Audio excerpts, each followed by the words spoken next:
কংগ্ৰেছৰ মানুহবিলাকে কিয় অৰুণোদয় লৈ আছে, কংগ্ৰেছৰ মানুহবিলাকে কিয় বিনামূলীয়া চাউল লৈ আছে, আৰু এই কংগ্ৰেছৰ মানুহবিলাকে দালি নিমখ চেনি কিনিবৰ কাৰণে লাইনত থিয় হ'ব, নিশ্চিত হৈ থাকক।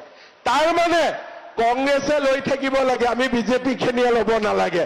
কংগ্ৰেছৰ কথাটো হ'ল সেইটো, কিন্তু আমি কংগ্ৰেছকো দিছো, বিজেপিকো দিছো।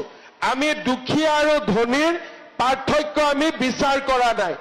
এজনে ক'লে যে মিঠাতেল দিব নালাগে, তেতিয়া মই ক'লো সৰুতেতো মোৰ জ্বৰ হ'লে মায়েতো মিঠাতেল গৰম কৰিয়ে ভৰি তলত মালিচ কৰিছিলে, কৰে নে নাই আপোনালোকে? কৰে নে নাই?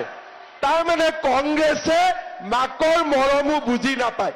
সব বাচ্চাক যেতিয়া বাচ্চাৰ বেমাৰ হয় আপোনালোকে গৰম মিঠাতেলে বাচ্চাক মালিচ কৰে নে নকৰে মোক আপোনালোকে কওক, কৰে নে নকৰে?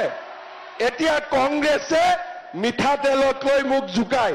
একদিন মিঠাতেল নোহোৱাকৈ দালিখন খাওকচোন, ইহঁতি একদিন মিঠাতেল নোহোৱাকৈ চব্জি এখন খাওকচোন। তাৰমানে মই এইটোৱে বুজিলো যে এই কংগ্ৰেছৰ মানুহবিলাকক তেওঁলোকৰ মাকে সৰুতে চিনি পাইছিল যে ই আগত গৈ কংগ্ৰেছে হ'ব, সেইকাৰণে তাৰ জ্বৰ উঠিলেও তাক তেলেদি কেতিয়াও মালিচ নকৰিছিলে। সিহঁতে আগতে মাকেতো চিনিয়ে পায়, মাকেতো কোন বাচ্চা কি হ'ব আগতে বুজি পায়।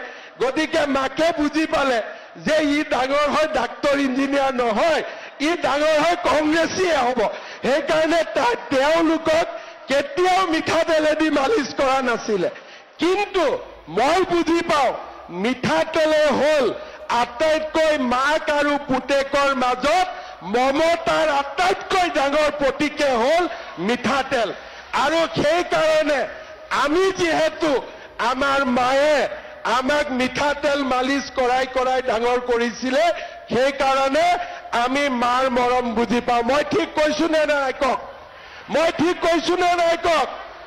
এতিয়া আপোনালোকে কওক, চাউল কম দামত দিম, দালি কম দামত দিম, নিমখ কম দামত দিম, মিঠাতেলো কম দামত দিব লাগে নে নালাগে?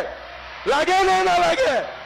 কংগ্ৰেছীবিলাকক দেখিলে অলপ ডাঙৰ কৰি ক'ব, ঠিক আছে?